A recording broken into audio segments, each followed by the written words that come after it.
Seperti apa pendapatnya? Ya, penetapan TPN OPM di Papua dilabeli teroris oleh pemerintah itu kontradiktif dengan pandangan dan pemikiran mainstream terorisme internasional. Karena TPN OPM namanya Papua Merdeka, itu artinya Papua Freedom. Ya, Papua Merdeka itu artinya Papua Freedom. Dan itu ada cikal bakal pertama. Bintang Kejora itu lahir tahun 1942 oleh Angganita Manufaur Budiak. Ya, dia berbintang cahaya kedamaian. Nah, sedangkan Merah Putih lahir 1944. 2 tahun kemudian, dia lebih tua.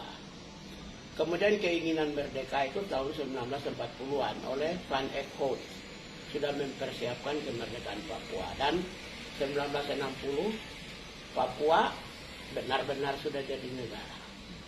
Nah, kemudian sebelum Pak Soekarno infiltrasi Papua dan menyatakan negara sudah merdeka. Mereka pasukan yang dipersiapkan untuk negara baru tersebut adalah Papua Pili Villagers Corps. Ya, pas katakanlah Tentara Nasional Papua itu resmi. Mereka memang konsisten mempertahankan negara yang mereka sudah telah merdekakan. Gitu. Karena itulah sampai hari ini TPN OPM itu adalah embrio dari itu. Jadi freedom fighters. Nah, mereka tidak menganut doktrin takfiri dan togut. Tolong ditulis, ini perlu diumumkan. Mereka tidak menganut takfiri dan togut. Mereka menganut freedom, kemerdekaan, kebebasan. Nah, itu tidak berarti saya mendukung mereka. Saya juga tidak kenal TPN OPM, saya juga tidak mendukung TNI Polri. Saya adalah pembela kemanusiaan.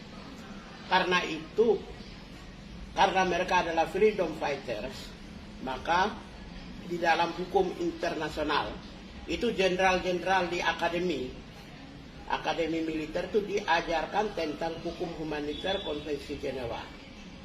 Teori dan pelajaran yang mereka dapatkan itu adalah mereka adalah kombatan,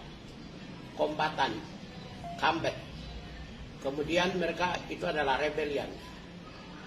Jadi tidak sama sekali sedikit pun mereka itu bisa dimasukkan sebagai salah satu segmen atau elemen terorisme. Karena mereka tidak menganut ideologi maut, mereka tidak menganut togut, mereka tidak menganut takfiri. Tidak ada itu. Simbol-simbol yang ada seperti misalnya lagu Papua, Hai Tanahku Papua, itu pemujaan terhadap tanah, leluhur, dan bangsa Papua, kulit hitam, ras Melanesia. Jadi semua simbol-simbol negara bangsa yang ada di dalam bendera, bintang kejora, nama Papua, burung mambruk sebagai lambang negara. Bagaimana burung mambruk itu mencerminkan simbol-simbol kekerasan? Sementara organisasi teroris itu adalah simbol-simbol maut, kekerasan. Ya, jadi dengan demikian sebenarnya negara ini ditertawain oleh dunia karena melanggar apa yang dinamakan kelompok rebellion atau freedom fighters atau kombatan disebut sebagai teroris. Itu satu. Yang kedua, saya percaya kepada hasil survei BIN bahwa hampir 46 generasi muda mahasiswa itu sudah terpapar ideologi radikal. Kemudian beberapa orang di Indonesia, banyak juga orang di Indonesia yang sudah ada di dalam pemerintahan, ada di organisasi-organisasi masyarakat yang terpapar ideologi khilafah, ideologi radikal, yang pengagum ISIS. Karena itu saya mau ingin sampaikan, mungkin yang tidak mengagung ideologi khilafah radikal dan ISIS itu Jokowi tidak. Budi Gunawan mungkin tidak, Kapolri tidak, Panglima TNI tidak, Ibu Mega mungkin tidak.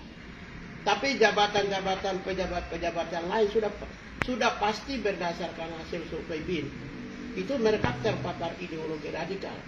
Kalau mereka terpapar ideologi radikal, maka kebencian intoleran, kebencian terhadap agama-agama lain itu sudah pasti tertanam. Maka dapat diduga, ya ini adalah kemenangan kelompok khilafah, kelompok pengagum ISIS di Indonesia. Jangan sampai pejabat-pejabat itu terlindung di balik Pancasila dan undang-undang. Tapi mereka punya skenario. Saya tidak menuduh siapa-siapa. Tapi ini adalah indikasi saya menerjemahkan survei dari BIN, Badan Intelijen Negara. Nah, karena itu saya meminta Jokowi harus hati-hati memberikan peluang kesempatan jabatan kepada privilege khusus kepada orang-orang tertentu yang sedikit di dalam karakter kebangsaannya lemah. Karena orang yang memang jenderal-jenderal banyak juga yang menolak TPNOPM dikategorikan sebagai teroris. Siapa aja tuh, Pak? Pak Susno Hadi Winoto, jenderal, sudah tegas, sangat tegas menolak. Hari ini Hendardi juga menolak. Hendardi juga penasihat Kapolri. Terus kemudian Amnesty International juga menolak. Lalu Komnas HAM juga menolak. Semua pendukung civil society sudah menolak. Ya, karena itu apa yang Pak Gubernur Papua sampaikan bahwa penetapan itu harus ditinjau kembali dan konsultasi dengan PBB. Karena ini jangan sampai ini memberi kekuatan kepada Timur Tengah yang mendukung, yang membangun negaranya berbasis ideologi khilafah, ideologi takfiri dan togut. Itu mereka bisa memberi angin segar bagi mereka untuk lakukan kekerasan berbasis terorisme di seluruh dunia. Karena saya sudah diwawancarai media-media Arab. Soal apa tuh, Pak? Terkait dengan penetapan Papua. Tidak hanya TPNOPM ya, Pak Mahfud bilang orang-orang di Papua. Artinya orang-orang Kristen dong di Papua disebut teroris. Karena dia tidak menyatakan siapa orangnya. Ya, TPNOPM atau KKB dengan orang-orang di Papua. Pak Mahfud mengatakan orang-orang di Papua itu sama dengan gereja, sama dengan rakyat Papua. Orang-orang yang berbasis Kristianitas. Ini telah memberi angin segar kepada negara-negara Timur Tengah yang membangun negara khilafah, negara yang mendorong kekerasan terorisme untuk menjustifikasi bahwa ya argumentasi itu memberi angin segar dan kekuatan mereka untuk melakukan kekerasan berbasis rasialisme. Karena itulah saya mengatakan bahwa ya pemerintah harus jangan memberi privilege khusus kepada orang-orang yang berlindung di balik Pancasila dan undang-undang.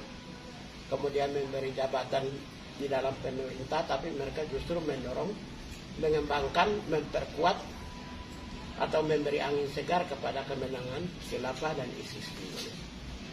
Jadi sekali lagi yang Abang soroti adalah label dari teroris ini ya Bang ya? Ya. Tadi Abang juga sebut rebel dan combat dari kelompok ini. Rebellion dan kombatan itu sudah lama. Itu seperti apa Bang? Hampir semua gini, rebellion. Yang sebenarnya membedakan dengan label teroris ya? Ya, rebellion dan kombatan itu kan hampir semua negara di dunia itu rebellion.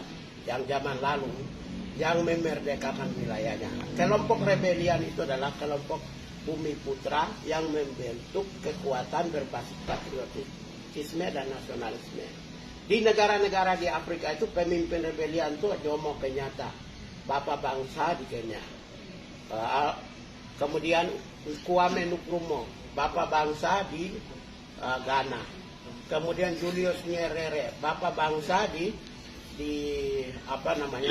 Tanzania. Hampir semua tokoh-tokoh bangsa, proklamator-proklamator di seluruh dunia itu adalah pemimpin-pemimpin kombatan yang memperjuangkan kebebasan bangsanya, kebebasan wilayahnya, mempertahankan harga dirinya. Perlawanan mereka adalah militer dunia barat dan kelompok-kelompok superioritas kulit putih. Karena itu kekerasan di Papua yang menentang militer, penetrasi militer dan superioritas kelompok-kelompok yang migran di Papua, itu semua sama. Hampir semua negara-negara yang melepaskan diri dari penjajah itu sama. Pakistan, India. Berarti mereka Kemudian Bangladesh, India. Kemudian Rusia dulu, Uni Soviet, ada 15 negara yang menentang Uni Soviet. Nah, itu mereka menentang tentara dan mereka menentang kekuasaan Rusia. Kemudian Yugoslavia juga sama, orang-orang Slavia menentang Yugoslavia. Orang-orang Srebrenica menentang Yugoslavia. Orang-orang Bosnia menentang Yugoslavia. Jadi militer Yugoslavia dan orang-orang Yugoslavia ditentang oleh suku yang lain. Karena itulah masuk dalam kategori rebellions atau freedom fighters. Jadi tidak ada hubungan sama sekali dengan teroris. Teroris itu tidak harus menganut, ada dua doktrin ya, yang saya pahami ya, yaitu doktrin takfiriyah dengan doktrin Togut. Togut tidak mungkin ada pendatang semua guru-guru di daerah pedalaman. Orang-orang Islam ada yang jadi pengajar di sana, ada yang jadi mantri, ada yang jadi dokter. Jadi bagaimana Togut? Begitu. Tapi konsekuensi dengan labeling teroris ini terhadap mereka ini seperti apa, Bang? Abang melihat? Yang jelas ini skenario Jakarta adalah ada dua. Yang saya baca ini begini.